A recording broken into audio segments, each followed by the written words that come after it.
Hello friends, कैसे हैं आप लोग। आई होप अच्छे होंगे और अच्छे से पढ़ाई भी कर रहे होंगे। फ्रेंड्स, संस्कृत व्याकरण प्रवेशिका में हम लोग अव्ययी भाव समास को पढ़ रहे हैं और उसमें 5वां नियम को आज हम लोग देखेंगे। तो चलिए ज़्यादा समय वेस्ट ना करते हुए देखते हैं। अगर इसके पहले की वीडियो आपने नहीं देखा है तो इसी चैनल पर जाकर देख सकते हैं। अब है 5वां नियम।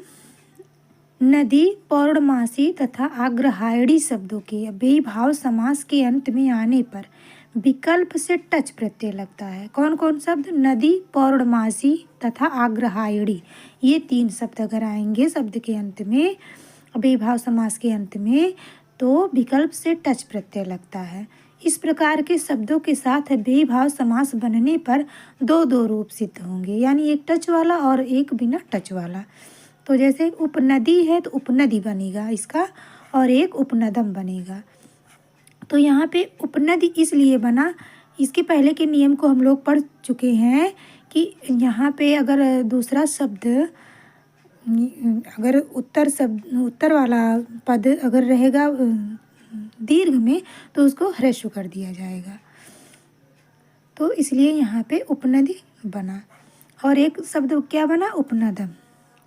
अब है उपपौर्णमासी। तो उपपौर्णमासी भी बनेगा और उपपौर्णमासम भी। इसमें से चाहे जो एक बनाइए, टच लगाकर या बिना टच के। उपाग्रहायणी या उपाग्रहायणी। उपाग्रहायणी बनेगा उपाग्रहायणी और एक उपाग्रहायणम। ठीक है। अब है गिरि शब्द के भी अव्ययी भाव के अंत में आने पर विकल्प से टच लगता है। अगर गिरि शब्द आएगा शब्द के भी अव्ययी भाव के अंत में आने पर, गिरि शब्द अगर अव्ययी भाव के अंत में आएगा, अव्ययी भाव समास के अंत में आएगा तो विकल्प से टच लगता है, यानी टच लगेगा भी और नहीं भी। इस प्रकार उपगिरि तो हो जाएगा उपगिरि या उपगिरम, दोनों बनेगा। ठीक है। अब है अव्ययी भाव में अगर इसमें टच लगाएंगे तो उपगिरम बनेगा, अगर टच नहीं लगाएंगे तो उपगिरी बनेगा, क्योंकि टच में आप बचता है तो उपगिर बनेगा। आ जब लग जाएगा टच अगर इसमें लगेगा। और अव्ययी भाव समास को नपुंसक लिंग में बनाया जाता है तो जो है उपगिरम बनाएंगे। अब अगला नियम है, अव्ययी भाव में जो अव्यय आते हैं उनके प्रायः ये अर्थ होते हैं। देखिए, किसी भी भक्ति का अर्थ, जैसे अधि प्लस हरि तो हरौ इति, अधि हरि बनेगा, हरि के विषय में। अब समीप का अर्थ, समीप के अर्थ में तो इसका एक सूत्र है, तो उसी सूत्र को यहाँ डिटेल्स में दिया गया है कि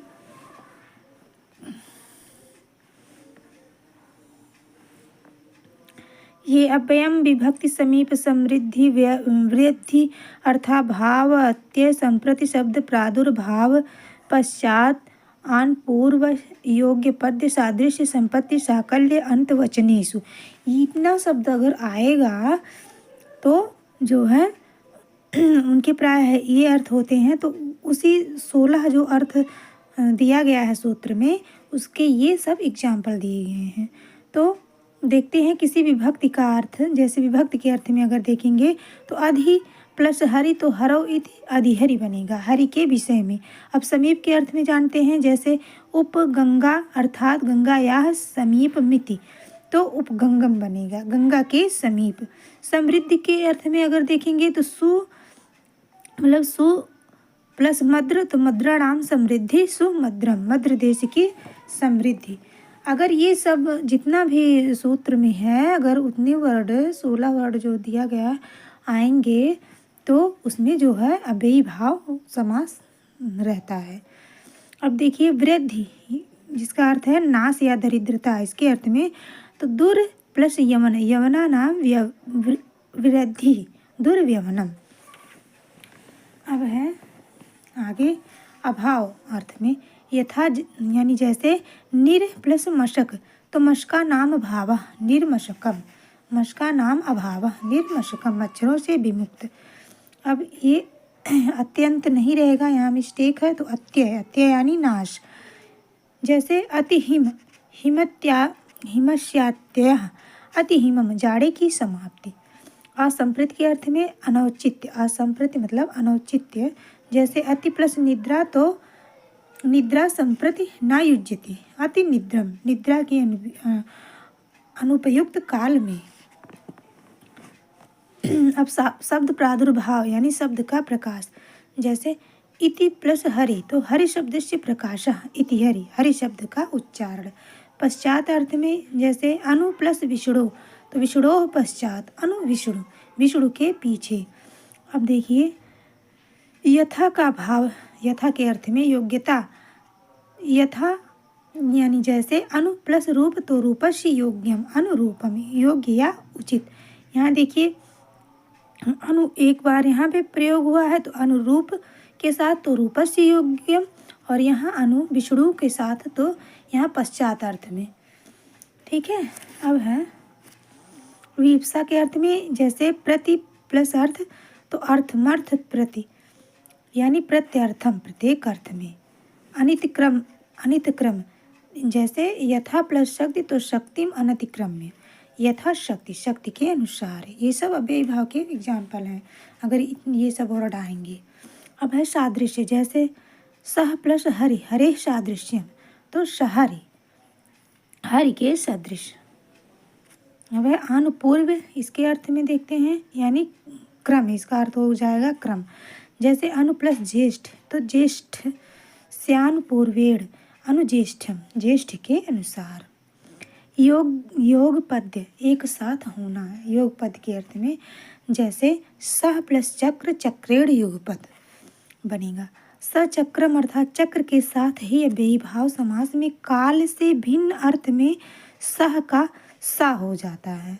यानी अगर अव्ययी भाव समास में जो काल, अगर कालवाची शब्द रहेगा, उसका अगर कालवाची शब्द मतलब नहीं रहेगा तो सह का सा हो जाएगा। ठीक है।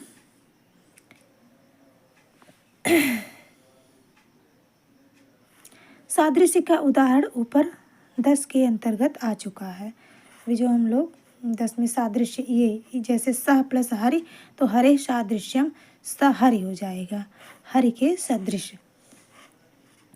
अब है अगला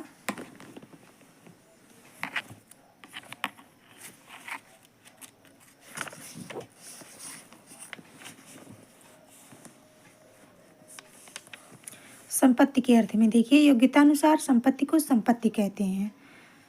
योग्यता से अधिक किसी देवता आदि के प्रसाद से प्राप्त हो तो उसे समृद्धि या रिद्धि कहते हैं। ये जो है संपत्ति और समृद्धि का जो है अंतर बताया गया है। अगर जैसे जो कोई योग्यता अनुसार प्राप्त करता है कोई चीज़ तो संपत्ति के अंतर्गत आता है, और किसी के आशीर्वाद से या जैसे देवता आदि के प्रसाद से अगर प्राप्त होता है तो उसे समृद्धि कहते हैं या रिद्धि कहते हैं। इसी कारण ऊपर समृद्धि के आ चुकने पर भी यहाँ संपत्ति शब्द आया। जैसे सह प्लस छत्र तो छत्राणाम संपत्ति स छत्रम हो जाएगा। ठीक है। अब है साकल्य के अर्थ में सबको शामिल कर लेना। साकल्य में सबको शामिल कर लेना। जैसे सह प्लस तृणम तो तृणमपि अपरित्यज्य स तृणम यानी सब कुछ। अंत यानी तक के अर्थ में, अंत माने तक के अर्थ में। यथा सह प्लस अग्नि तो अग्नि ग्रंथ पर्यंतम, यस यानी हो जाएगा साग्नि। ठीक है। अग्निकांड पर्यंत। अब है काल से अतिरिक्त अर्थ में अव्ययी भाव समास में सह का सा हो जाता है। कालवाचक शब्द के साथ समास किए जाने पर सह ही रहता है। अगर कालवाचक शब्द के साथ समास किया जाएगा तो जो सह रहता है सह के साथ तो सह ही रहेगा। जैसे सह प्लस पूर्वाहन तो सह पूर्वाहनम होगा, यानी सह पूर्वाहनम नहीं होगा, सह पूर्वाहनम होगा। अब है अगला अवधारणा अर्थ में यावद के साथ भी अव्ययी भाव समास बनता है। जैसे यावंता श्लोकास्तावंतो अच्युत प्रणामाः, इस अर्थ में यावत श्लोकम समास पद बनेगा। ठीक है। अब आगे मर्यादा और अभिविधि के अर्थ में आंग के साथ विकल्प से अव्ययी भाव समास बनते हैं। समास न करने पर पंचमी विभक्ति करनी पड़ती है। अगर मर्यादा और अभिहित के अर्थ में आंग के साथ विकल्प से बनेगा अव्ययी भाव समास। समास न करने पर पंचमी विभक्ति करनी पड़ती है। जैसे आमुक्तेः इति आमुक्ति अर्थात मुक्ति पर्यंत, आमुक्ति आमुक्तेर्वा संसारः। इसी प्रकार अभिविध में आबालम आबालेभ्यो वा हरि भक्ति। अब है अभिमुख्य द्योतक अभि और प्रतिलक्षण अर्थात चिन्हवाची पद के साथ अव्ययीभाव समास बनाते हैं। जैसे अग्निमभि इति अभ्यग्नि, अग्निप्रति इति प्रत्यग्नि, अभ्यग्नि प्रत्यग्नि, अग्नि की ओर शलभाः पतन्ति, यानी अग्नि की ओर शलभाः मतलब पतंगे पतंती गिरते हैं।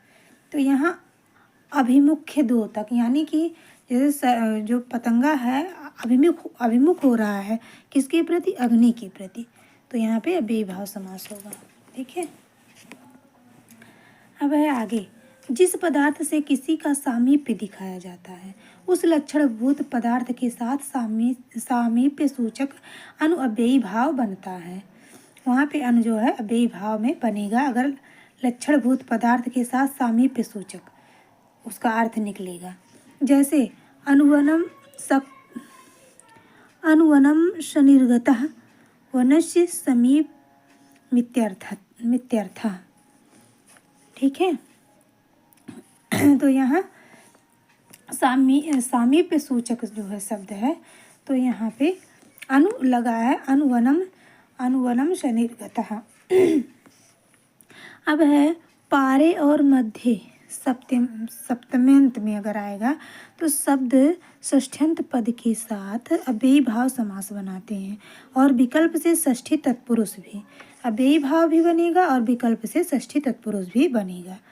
जैसे गंगायाः पारे इति पारे गंगम, गंगा पारे, तो पारे गंगम भी बनेगा और गंगा पारे भी बनेगा। इसी प्रकार मध्य गंगम या गंगा मध्य। तो फ्रेंड्स हमारा अव्ययी भाव समाप्त हुआ। अव्ययी भाव समास यहीं पे समाप्त होता है। इसके आगे दूसरे दिन हम लोग तत्पुरुष समास को देखेंगे। तो अगर आप चैनल पर नए हैं तो चैनल को सब्सक्राइब कर लीजिए ताकि टाइम से आपको वीडियो प्राप्त होता रहे। तब तक के लिए नमः संस्कृताय।